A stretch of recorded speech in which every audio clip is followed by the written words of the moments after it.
Hey guys, thanks for tuning into the show. Don't forget to hit that subscribe button.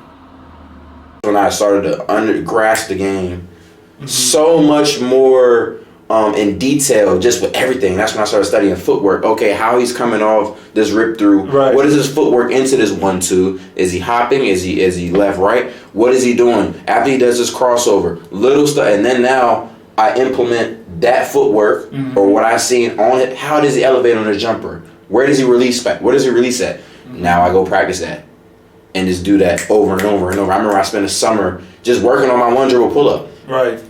Just before college, working on the double rim, 1-dribble pull-up over and over and over and over and over and over. That was basically, of course, you work on other things, but that was the main thing. That was the key thing. That was the key thing to my game at that point. I didn't elevate on my jumper at the midi at the time.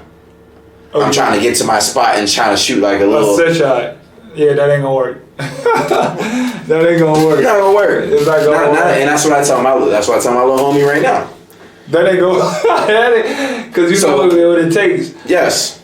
You got guys like me guarding you out on the wing. 6'7", 6'8", you're gonna have to elevate. You're gonna have to elevate, even on the 3. So right now with him, I'm focused just focus on the midi first, because that alone is gonna take a whole summer, whole 6 months to reconstruct that game, to reconstruct your whole jump shot. Right. Because that's what it took me. Like at first, just the middies, and I was shooting just a set shot. What was the average? Because you're saying repetition, right, over and over. What is the average repetition of one person to say that they should take towards using a move? Man. To really build that repetition and to say, I got it. Okay. You know what I mean? I'll put in a time frame.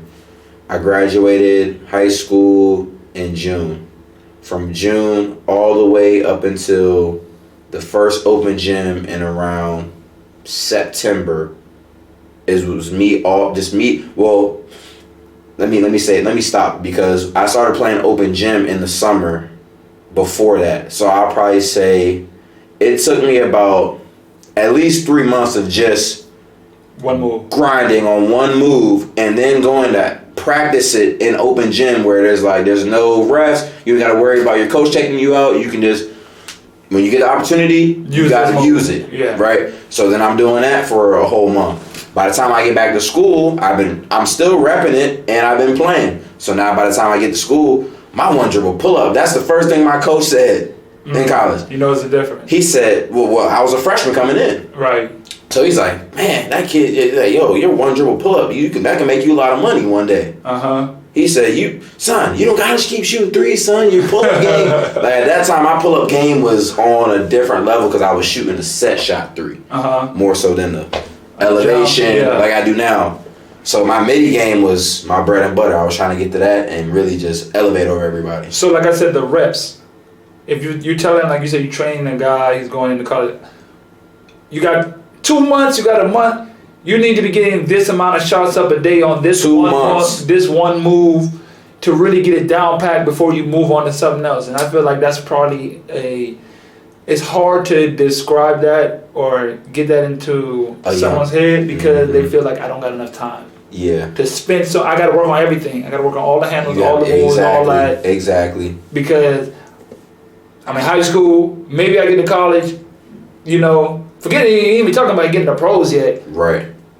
We just talking about the transition. You talking about spending a whole summer on one move? Yep. How many times a day? Like, just the average? Well, I give them 3 different workouts. The first one is like ball handling / conditioning into 2-dribble pull-up, like transition. Okay. Right? So you have to use the elevating on the jumper within the drill. Yeah. And then the second workout I give them is all spots, like the one I do. The 5 spots. Yeah. Bag work. you know that side. I love that. Bag work. So you got to do that bag work, and within the bag work, now you can work on. So I would probably say reps wise, a day. Ooh, because you're doing. Factor in time. Factor in the average person's time it would take to work out. Yeah, because we have to be realistic of a person's time that they will have in their lifetime at an age. Because a lot of people are like, oh yeah, you can get in the gym all day, but let's just say your average person is probably gonna spend max 2 hours in a day in the gym. And it should be more. It should be more, but everybody doesn't have that capability. Well, this is what I say to that. Get outside. You guys are watching this? Young kids, get outside. There's plenty of outside courts. Plenty of them. I still use them to this day, and I'm a pro. I just used one. I use the same outside court I went to before I went to college. Yep. Still, till this day. I'm using the same outside court that I used since I was 13, 14. Right. So, at the end of the day, there is no excuse. It's summertime. It's nice. Yeah. There's no excuse. So, per day, I would say you got to get at least 200 reps. I would say makes of that specific move. At least 200. And to make 200 one dribble pull-ups. Yes. In order to change your game that drastically, that fast, in this a little amount of time, you have to overwork your. It's like you have to compensate for the work because for the time. You have to. So my mindset, right? Taking it back to me, my mindset at that time, which I tell my little bro, listen, my mindset was, look, because he's going D3 just like I did. Dude, you're telling him what it takes for him to. I'm saying, dude, you have to understand, you're going D3. My mindset at that time was, I'm D3. Okay, how do I not only catch up to the guys who went high major D1, but how do I surpass them? Because they're already here. They're already here. You're here. And you have to at least catch them while they're working at a D1 level. Right. So you're going to get better there. You have to work hard enough to be on the D1 level and surpass that to surpass the players that are there for a job. Exactly. Dang. Exactly. So that was, and I realized that at 18, 19 years old. So I'm, like you said, also ahead of my time. You're ahead of the years. So I wasn't thinking that. Because I already knew I was at a deficit. I knew what my goals were. I said, okay, you want to play pro, but how? Yeah. How? You don't have no real control. You're really undersized too. Right. It's way harder for guards. Way harder for guards. I see my big man friends, they getting deals left and right. Big man. For me, centers get they get the best contracts. Best of the best. First and foremost, a center's gonna get the contract. Yes. Then it might be point guard. A real good if you find a real good point guard, they're gonna get paid. But there are not too many point guards. That's what I was about to say. So if you are a point guard, and let's talk about that. You don't really see too many point guards getting jobs. Let's talk about that. And especially little point guards. Yes, especially smaller point guards. Especially if you're a small point guard trying to play overseas, you better be flawless. You better be flawless. Be able to shoot it. You better be lights flawless. Out. You better be the fastest person in the league. You better be able to play defense somehow, some way. An amazing score. Something. If you small. Because honestly, there aren't really just too many. You're going to find big men all over the place. Yes. I would say you're not gonna find big men all over the place. That's why they're needed. That's why they're needed much more because as far as getting jobs, you're gonna find more big men with jobs. Oh, of course, yeah. Then you find point guard guards. Yes, 100%. Hands down. Hands down, it's way easier as a center to get a job overseas. Way easier. I heard a stat one time. A dude said like, if you're over 6'4", you're like in the top. I think he said 5% or maybe 10% of people in the world. Yeah. So it just goes to show. You know what I'm saying? Yeah, it just goes to show. I'm in the top 5% of people in the world just because I'm 6'7". Yup. That's crazy. That is crazy. That's crazy. And we were talking about just like different levels. We were talking earlier about just different levels. You was talking about Europe, how their basketball. What is your comparison between Europe basketball and here? Since you've been here, you played in Mexico, Nicaragua. Here now. Here, yeah. This is my. What's the difference? The biggest difference you feel between that between Europe and because the style of play. Style of play, politics, just in the general. Yeah. We can deep dive. I'm gonna go back to that, but go ahead. It was a dude You know the dude Jose Colorado, right? We all know him. He wrote something. I was like, he made some, like he throw some stuff out there. I'd be like, yeah, he's spitting facts on this one. So he was like, getting your first overseas basketball contract is hard, but many players actually make it harder on themselves. They let anyone do their highlights. They do zero market research, and they hope an agent does everything for them. Man. Then when nothing happened, it's politics. Oh my God. It's politics. Oh my God. It's politics. That's true. I just gotta say, screenshot. That's true. I'm gonna shout you out on this episode for that one because that's facts. That's facts. There's a lot of facts to debunk and unpack on this. Yes.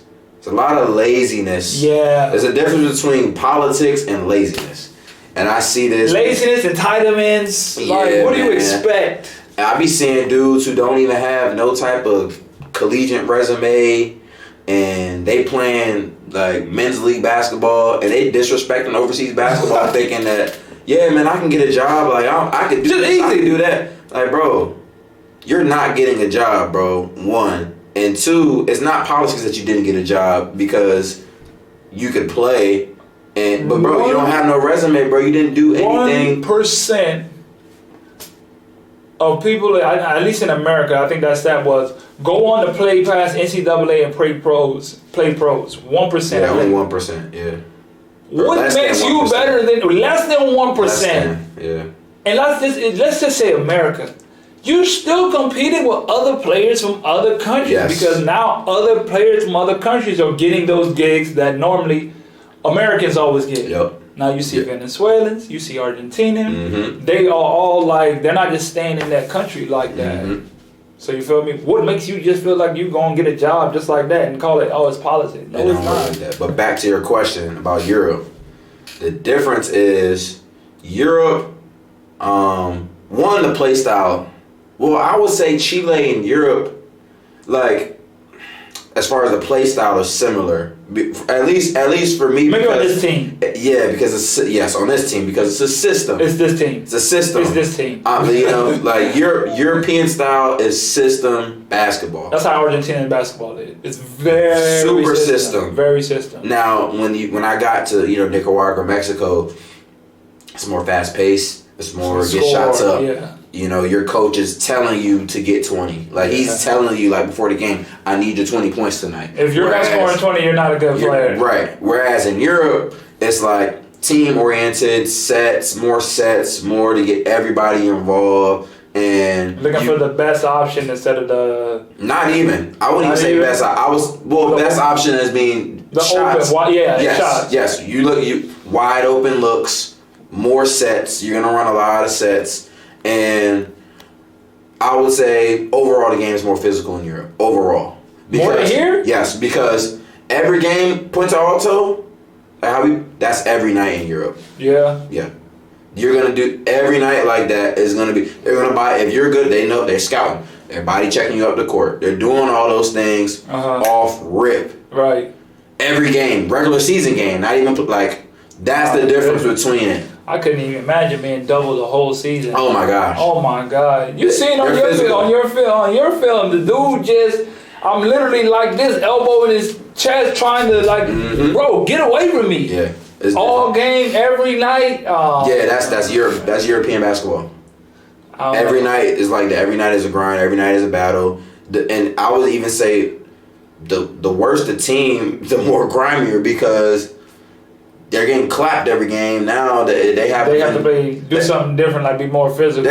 So now when you come play them, you're the American. They're going to throw some little cheap shots at you to try to get you out, try to either get you to spaz out and get kicked out of the game, or just get hurt in general. And now they take you out of the game. So it'd be crazy how is this like. We're just gonna get them mad. Yes, that's what they try to do in Europe a lot. We're gonna try to get them mad. We're gonna say some explicit things. Or we gonna do something dirty. The N-word to see if we can get you going. Yeah, get them going.